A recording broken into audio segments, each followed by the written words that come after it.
tardes, mi nombre es Sebastián Romero y voy a explicar los conceptos de la cartilla que se nos puso de nivelación en la modalidad de electricidad del Colegio Fernando Masferrer Villegas. Como primer punto tenemos los conceptos básicos de electricidad. El primero es la tensión o voltaje, que es la fuerza con la que se mueve un electrón a través de un conductor, es decir, la fuerza con la que se empujan los electrones y se mueven a través del conductor. Como segundo tenemos la intensidad de corriente, que es el paso de electrones que circulan a través de un conductor, es decir, el paso de todos los electrones a través del conductor o del material que los está conduciendo. La corriente continua, que es aquella que su valor o magnitud permanece constante y además su sentido no varía, es decir, mantiene una línea recta, no se mueve. La corriente alterna, que es aquella que su sentido varía y sus valores o magnitudes no permanecen constantes, es decir, viene en ondas, como se muestra aquí en el gráfico. La resistencia eléctrica es la capacidad que tiene una resistencia a oponerse al paso de la corriente, es decir, la oposición que tiene un elemento al paso de la corriente eléctrica. La potencia eléctrica es la energía requerida por una instalación eléctrica en la unidad de tiempo, es decir, la energía que requiere el bombillo y la instalación es la potencia. La conexión en serie, pues tenemos la primera característica, que es la resistencia total, es el resultado de sumar todas las resistencias. Como segunda característica tenemos que la corriente es la misma por todo el circuito, en cada resistencia se produce un voltaje y el voltaje es igual en cada resistencia. Tenemos el gráfico del circuito serie. Como segundo tenemos, como siguiente concepto tenemos la conexión en paralelo, y su primera característica es que el voltaje es el mismo en todo el circuito. Como segunda característica tenemos la corriente total es la suma de las corrientes parciales, y tercero, la resistencia equivalente es la resistencia total del circuito, la cual siempre es menor que la resistencia más pequeña conectada. Ahora tenemos las teorías eléctricas. Una de sus manifestaciones en la antigüedad fueron los rayos, y en la antigüedad se creían que los rayos eran producidos por dioses. Por ejemplo, los griegos pensaron que los rayos eran lanzados por el dios Zeus, y los vikingos suponían que los rayos eran provocados por Thor cuando golpeaba un yunque con su martillo. En cambio, los incas creían que el rayo era una de las formas con la que se manifestaba la naturaleza o la divinidad o la madre tierra, llamada Pachamama.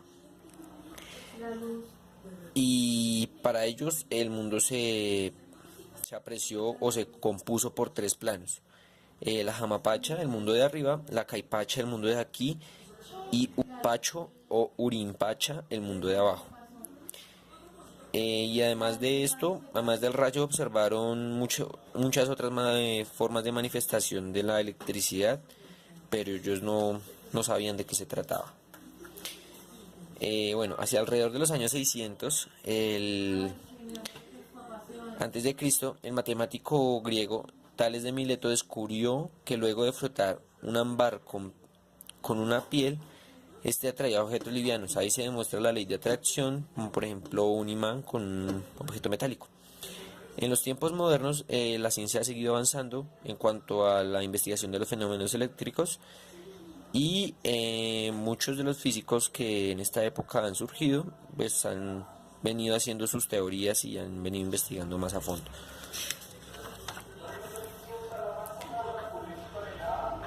Aquí tenemos sus teorías, y también un gran aporte hacia la electricidad fue el modelo atómico de Born, que se muestra aquí. Como punto 1.2 tenemos las formas de generación de energía eléctrica, que primero está la energía térmica, que es generada por centrales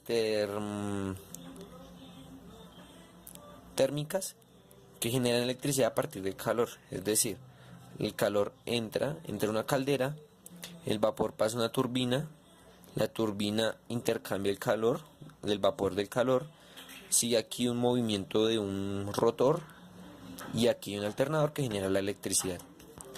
Como segundo tenemos a la energía nuclear, que es el tipo de energía producido por una central que adecua una caldera con un reactor nuclear, y la energía se origina por las reacciones de fisión que el combustible genera.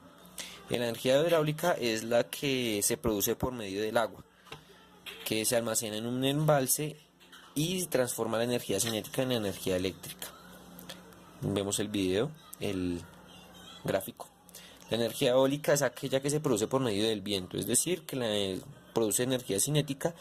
Esto mueve unos rotores que hay en las aspas de las hélices y allí se produce el cambio de la energía eléctrica.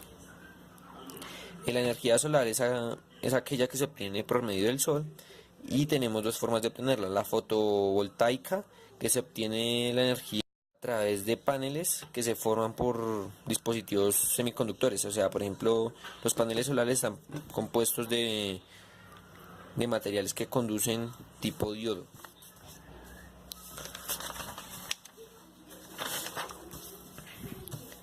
Aquí tenemos otro. Y está la fototérmica, que es la que se produce cuando los rayos del sol calientan un fluido. Él produce un vapor, se dirige a una turbina y luego la convierte en energía eléctrica. 1.3 tenemos los materiales conductores, semiconductores y aislantes. Los conductores son aquellos materiales en los que se puede mover o desplazarse libremente de un punto a otro, es decir, son los que tienen la capacidad para que los electrones pasen sin ningún problema. Los semiconductores son aquellos que presentan propiedades eléctricas que están dentro de los conductores y los aislantes. Es decir, son los que conducen pero a la vez aíslan la electricidad. Como por ejemplo aquí tenemos una resistencia que conduce y aísla para que no se dañe, por ejemplo, un material electrónico o algo por el estilo. Y tenemos los aislantes, que son aquellos materiales donde los electrones no pueden circular libremente. Y estos materiales no conducen la corriente eléctrica, por ejemplo la madera o la cerámica. Ellos no son conductores de energía. 1.4 tenemos los tipos de materiales conductores. Están los de alta conductividad, que corresponden a los materiales que se emplean fundamentalmente para transportar la corriente eléctrica con baja pérdida. Por ejemplo, cobre, aluminio, plata y aleaciones como el cobre. Aquí tenemos un dibujito de un pedazo de cobre, que es un gran conductor de la corriente eléctrica y con él se fabrican los cables y demás cosas. Están los de alta resistividad, que son compuestos de aleaciones que tienen una alta resistividad. Estas aleaciones tienen composiciones muy variadas y se encuentran en el mercado con distintas denominaciones. En este grupo se encuentra el cobre, el cromo, hierro, níquel, magnesio, aluminio, zinc. Son los más fáciles de encontrar y los más baratos, digámoslo así. Como 1.5 tenemos la característica de los materiales conductores. La primera es que un material conductor se le dice así porque es el encargado de conducir la electricidad a través de un cable o algo por el estilo.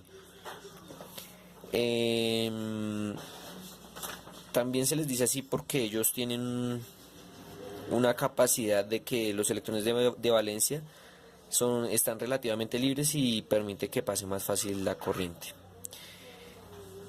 Como otro tenemos que los elementos son capaces de conducir la electricidad cuando se someten a una diferencia de potencial eléctrico, es decir, cuando se chocan dos electrones.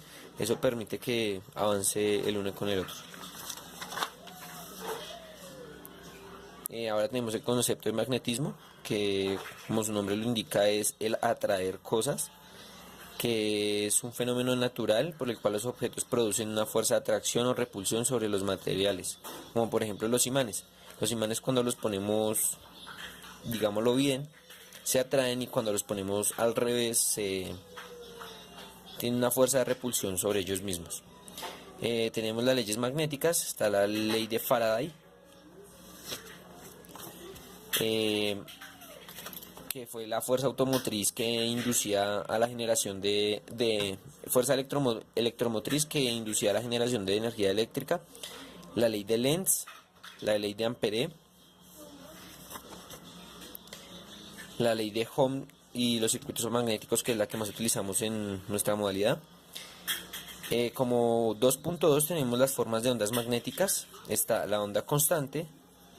Está la onda constante, que es el tipo de onda que se ve cuando se generan fuentes de señal muy constantes.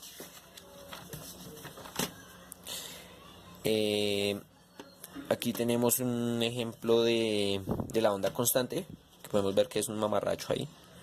Está la onda periódica, que es la más utilizada y conocida por todos, y podemos encontrar la señal cuadrática, la escalonada, la senoidal y demás. La onda no periódica, que es el tipo de onda que comprende a las más pequeñas alteraciones, se puede distinguir en forma simple. Aquí podemos ver la onda periódica, y está la onda no periódica, que aquí podemos ver. Como tercero tenemos el circuito serie en paralelo, como ya lo habíamos dicho, tiene varias características, entre ellas es que sus resistencias están siempre en serie, su fuente de voltaje pues no tiene nada que ver, puede estar posicionada en cualquier lugar y demás. Está el circuito paralelo, que también ya lo hemos explicado, cuyas resistencias vienen puestas por ramas que conducen la electricidad.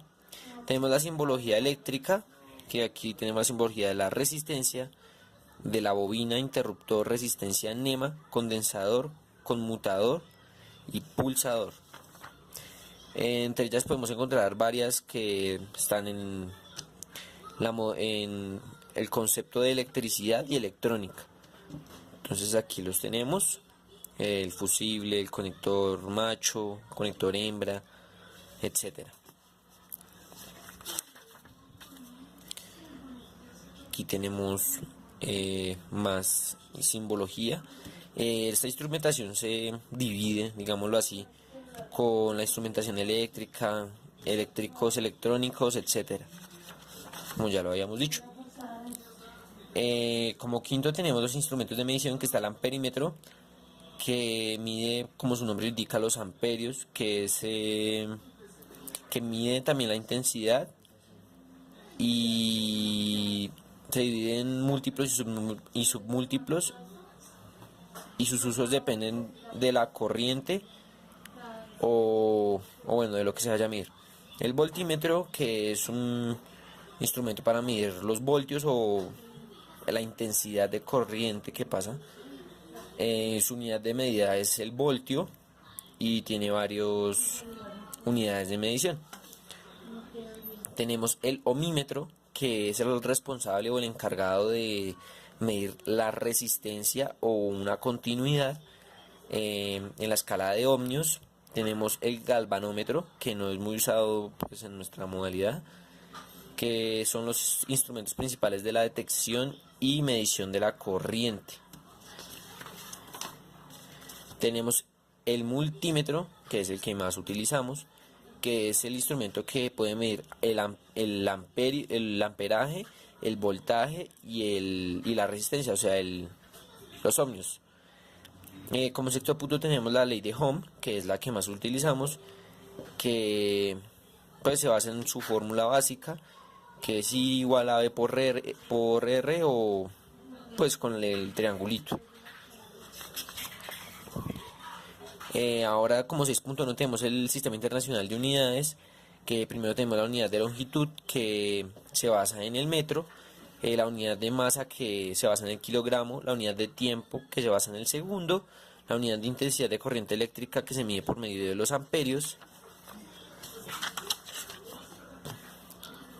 la unidad de temperatura termodinámica, que se mide por medio del Kelvin, la unidad de cantidad de sustancia, que es el mol, que es la cantidad con la que se mide un fluido, etc. Y la unidad de intensidad luminosa, que es la candela, que se mide por medio de la dirección o de la radiación que emite. Muchas gracias, con esto los dejo y hasta luego.